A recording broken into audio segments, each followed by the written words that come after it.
Episode 5 True Blood has so much stuff going on. I wanna do bad things with you. So we see Tara, she's still at the king's place. We see Talbot kind of messing with her, and you know, Franklin and Talbot get into it. Bill arrives back with the king and Lorena from eating. We just see him, you know, and she's just like, who are you? What's wrong? What have they done to you? This is not the Bill I know. And, you know, she's asking Bill to help her, and Bill's just like, no, not gonna happen. Now, Franklin and the king have a meeting. He has something for the king. We see that he took papers out of Bill's house. He gives them to the king, his genealogy of Sookie. And we also find out that Franklin is a disturbed vampire. He has a history of kidnapping women. He made me laugh this whole episode, okay? He was just completely just crazy. We see Eric. I don't know if Eric was kidnapped by the king or what the deal was going on there, or was he coming to Jackson and they just noticed that he was there, or how that came about, because when they brought him in, he was like, I told you I would come in peace, you know, I told you that I would come. So anyways, they end up letting, you know, Eric go or whatever. It's all cool. He goes and talks to the king and is telling the king that Bill's selling vamp blood and he's missing, and he wants to hunt the grounds in Jackson to find Bill because he thinks Bill is there. And the king is just like, yeah, really, really, really, well, here Bill is and you're lying. So Eric just like, oh shit. While Eric was telling the king, you know, well, Bill's going missing, he's selling vamp blood, and the king just like, no, Bill's too square to do something like that. Like, he's he's square, and plus I have Bill's right here.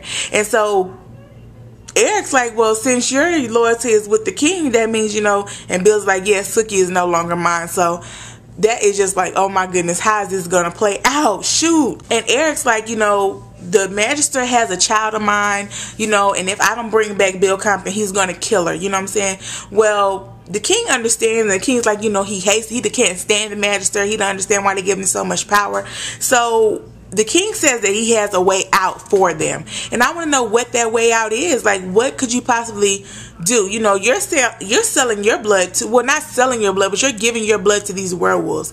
Vampires are not supposed to do that. Their blood is sacred, so we will see how that goes down. I love when David tells Sookie, you're fucking my wolf, bitch. And then Sookie reads her mind, and she's also messing with all these other werewolves. I was like, ew. We see Tara again. Tara is tied up in a bed with this little white gown on, you know, and she is so terrified of Franklin. It's not even funny, you know. And she gets a text message from Lafayette like, where you at, bitch? Franklin is just like, you know, who's Lafayette? I thought you said no boyfriends. And he was about to like choke Tara and rip her throat out. Franklin is really crazy. He's asking Tara, you know, what do you want me to type back to him? He was like, watch how fast I can type, motherfucker. Watch how fast I can type, I love you. If I could text that fast, it would be on. See Tara, she trying to bite herself out, and she end up getting out. But then when she runs, Cooter, the yard dog, he captures him. Franklin's all crying, you know, like he loves her. She hurt him. Franklin is really psycho. Like, when he was crying, if you was not laughing at that part, because that was so funny, he was just like crying his little eyes out. Like, he was seriously crying. I'm like, what? Are you serious, dude? Like, he was actually like boo-hooing crying. I was like, dude, come on now, it's not that serious. Jason shows up to his first day at work as a policeman. Oh my gosh, it goes as well as it could go with the idiot like Jason. He's like fingerprinting himself and licking the finger. Oh my goodness. So he's outside washing the car, and he sees the girl Crystal. Now Crystal, if you remember her, she was in the episode where Jason and Andy Belfleur, they went to a drug bust, and Jason tackled a drug dealer, and she was a girl in the woods. So we see her driving past in the car while Jason was washing the car, and he stops her in the police car with his shirt off. It was so sexy.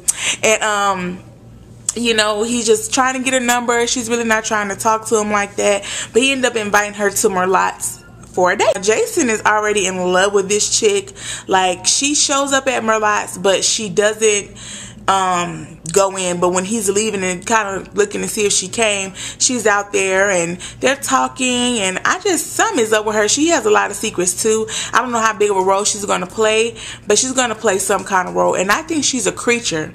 But I think she's a creature of some kind, because remember when Jason was like, you're an outdoor type, I can tell. She was like, yeah, maybe you're right. And we seen her going through the woods. So that's just kind of strange to me that she, you know, I think she's a creature of some sort, but we shall see. Sam's family moved right next to Arlene. I I still don't like Sam's family, period, cut dry. Terry comes and tells, you know, Sam that he has this all normal life. He's all emotional. He hugging Sam all tight. Sam like, you know, shit, like you breaking my ribs. Arlene's still just in a moody situation because she pregnant, and, you know, and she's like, you know, and Sam's like, congratulations, Arlene. She was like, thank you, Sam. I just never thought this would happen again and again and again and again.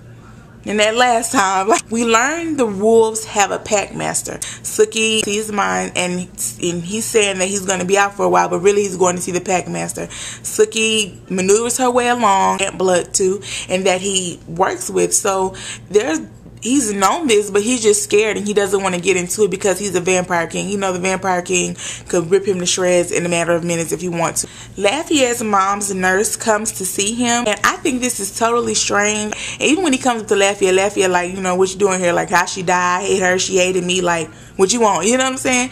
But he's just like, you know, no, I just came to see you. I wanted to spend time with you. And he like stays at the bar for 9 hours trying to see Lafayette, and I just think that's weird, guys. Something is up. And Jessica goes up to Arlene and like, you know, hey, Arlene's gonna be a busy night. And Arlene is like, yeah, I guess so. And, you know, not really paying attention to Jessica. And Jessica asks Arlene, you know, like, why don't you look me in the eye? And Arlene is like, because I don't care to be hypnotized, and it's for what I know, that's what you Walking Dead people like to do. And I don't think Arlene really means any harm. You know, she doesn't like vampires. Arlene has never liked vampires, but I think she's just pregnant and annoyed. So Jessica is like glamoring people to not tip her, and it's gonna be a big mess. Hoyt brings a date into the bar, blah, blah, blah. Jessica sees there again. Like I told you, their love story is just getting sickening to me. Like, y'all just need to get back together and whatever. Sam's brother is working at the bar too. He gives his people a place to stay. Plus, he gives his brother a job, which, you know what I'm saying? Why even give him a job? You should just be giving them money. Like, it's not like he's really working, you know, like, just give him money. So anyways, we see that Jolie calls Tommy and is like, you know, get your ass home now. And Tommy's like, no. He asks Sam, can he stay with him? Sam's like, yeah. Later on, Jolie shows up and it's like, bring your ass home, you're mine. And, you know, and he's going all crazy, which I think is weird. We'll hop back to Tara. Tara's, you know, she's crying at the table, and Franklin walks in. He's like, what happened? Who made you cry? I'll kill him. My favorite part is when Tara's like, Franklin, we need to talk. And Franklin's like, nope, don't say that. Every time a woman says that, I black out and I wake up next to body parts. Franklin was my comedic relief this whole episode. Bill is lying about the reason he is in Bontal. And we know this, he's lying because all the pictures we saw of Sookie, the genealogy, but he's continually telling the king, when the king confronts him, Bill is telling the king, like, you know, I don't know what you're talking about. Like, I'm just there, I'm on sabbatical, I don't know. But he's lying, and I don't know why he's lying. He's told the king everything he needs to know, but why is he in Bontal with Sookie? So now the king is upset with Bill. Cooter goes into Bill's room. Like, yeah, you know you're on the shit list now, right? And Bill's like, you know, whatever. Like, what do you want? And he was like, oh, I got some nice information for you. He was like, Cooter's like, your little bon-ton piece of country ass, your little blonde hoe. She's fucking a werewolf right here in Jackson. And Bill whoops that ass again. I was so happy because I told y'all I don't like Cooter. Like, how are you a werewolf named Cooter? Alcide calls Sookie. Sookie gets up, and there's Bill, and they just have like this reunited, and it feels so good moments. And Bill's like, yeah, but you gotta leave, you gotta get out of here because, you know, it's too late for me, you need to get out. And Sookie's like, what am I running from? Soon as she says that, exactly what she's running from comes through that door. Cooter, the lab dog, the guard, and the king come in there to get Sookie. And if you remember last season when Sookie pushed Marianne's face to get Marianne off of her, this bright white light came out of her hand. When she did that with Cooter too. Now, I know what Sookie is, and I know why that light comes out of her hands. If you want to know, if you watch the old videos and the spoilers, you know exactly what she is for. But those who don't, I'm not going to say it. But we know exactly what Sookie is and why the light came out of her hand. And it's just like, yeah, Sookie, get him. But then she showed that to the king. So now he's really going to want to use her. You know, she has just become that much more valuable to the king. And I want to say this for last. We have to Eric. So Talbot shows Eric around the house. While he's showing Eric around the house, Eric sees this crown that is particularly familiar to him, and we get a flashback. The flashback is before Eric was a vampire. So we see him in his human form, and he was a hoe. He had a baby sister, mother, father. Eric, you know, he's kind of being disrespectful toward his father, saying he can learn to be king anytime, like leave him alone. He just wants to be with women. And while he's with a woman, there's a knock on his door, and his family is attacked by werewolves. The part where they show like the little baby dead, I was like, oh my God. And they killed his whole family just for the crown. Not for money or anything, but just for the crown. So Eric's whole family died over this crown. So you know it is about to pop all the way